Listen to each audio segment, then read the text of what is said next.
All right. All right, today we're going to be talking about ethics and moral philosophy. All right, so let's go here. Ethical relativism. So ethical relativism is a type of ethical theory, and as you can guess, it refers to the idea that there are no distinct objective truths, but truths that are just relative to various situations and things like that. So ethics starts with the assumption that moral norms are the same for everyone. So generally, an ethical theory is that the norms are the same for everyone. That's generally what most ethical theories start with.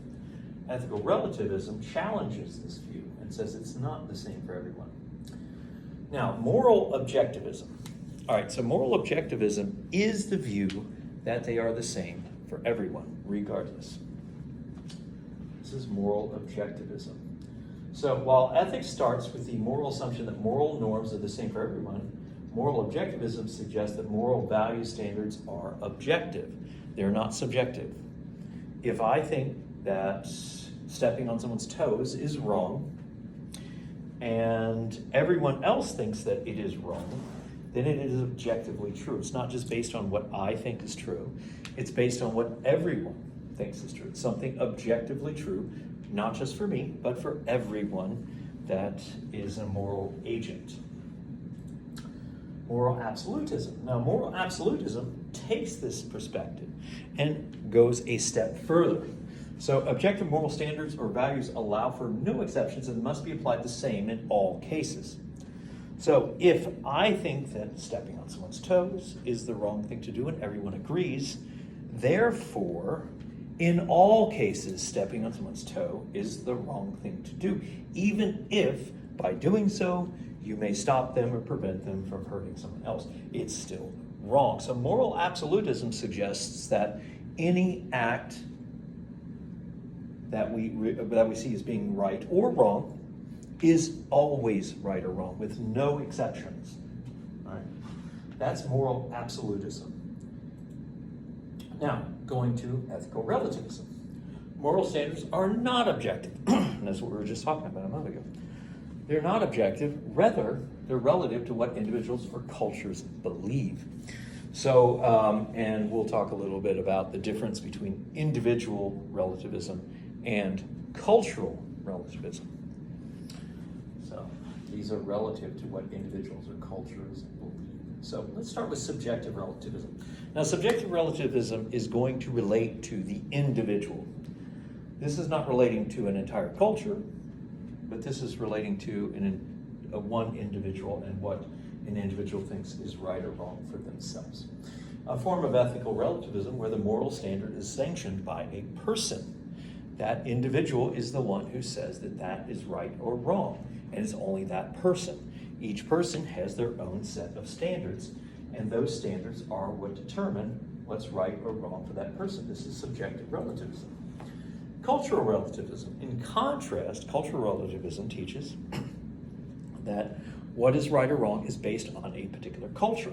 Whatever a culture deems as being right or wrong, that is the standard by which we make moral or ethical judgments. So a form of ethical relativism where the moral standard is sanctioned by a culture as opposed to sanctioned by an individual. Anthropology and moral diversity. So a quote from Solomon Asch, he said, "We consider it wrong to take food away from a hungry child, not if he is overeating. Anthropological evidence does not furnish proof of relativism." So ultimately, even though relativism can be compelling in some instances, it is commonly believed that the diversity of beliefs, for example, what Solomon Asch said, that taking food away from a hungry person is not if he is overeating. That's always wrong to do that in every culture, would suggest that cultural relativism is not a reasonable or rational standard. Rather, there are rights and wrongs that go across the cultural and individual parameters so that some things are right and wrong, regardless of what culture or what an individual says. So we're going to go over some of those problems with ethical relativism. First, it conflicts violently with common sense realities of moral life. So just because I say that something's right or something's wrong, and someone else has a different set of standards, there is a conflict.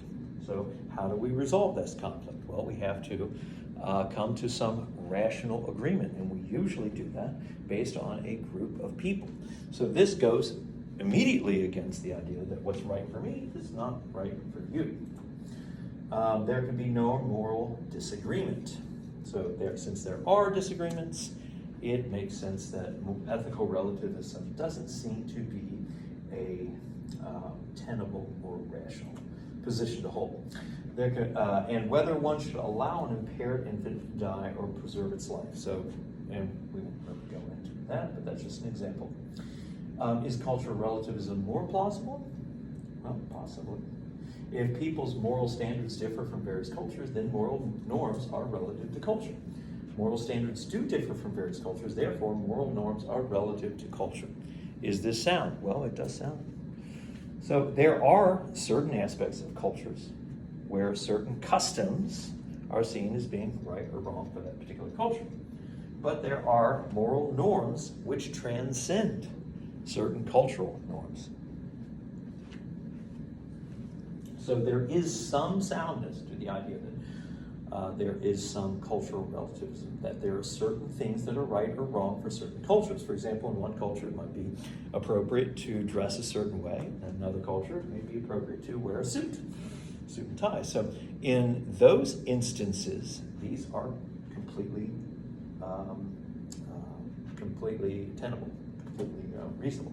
But in other instances where individuals find certain moral conflicts right or wrong, we find that there is an overarching or transcendent set of truths that we have to abide by.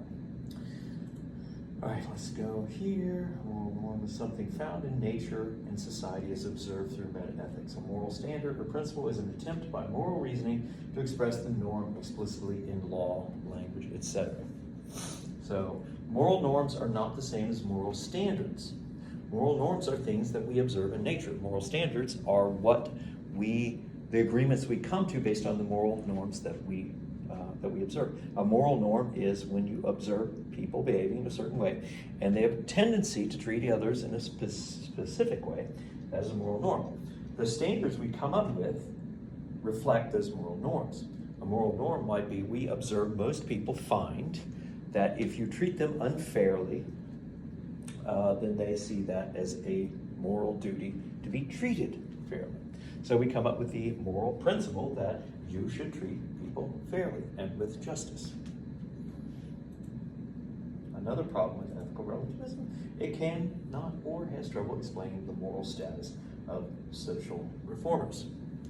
So, and what this suggests is that there have been instances where certain cultural or culturally relative social standards have been challenged. For example, at one time, slavery was considered to be a cultural norm, but many social reformers challenged these opinions, and they ultimately found success in not only challenging them, but overturning them, because they appealed to a higher norm, a higher social norm, that all cultures should abide by and should conform to. So social reformers have challenged this notion that ethical relativism is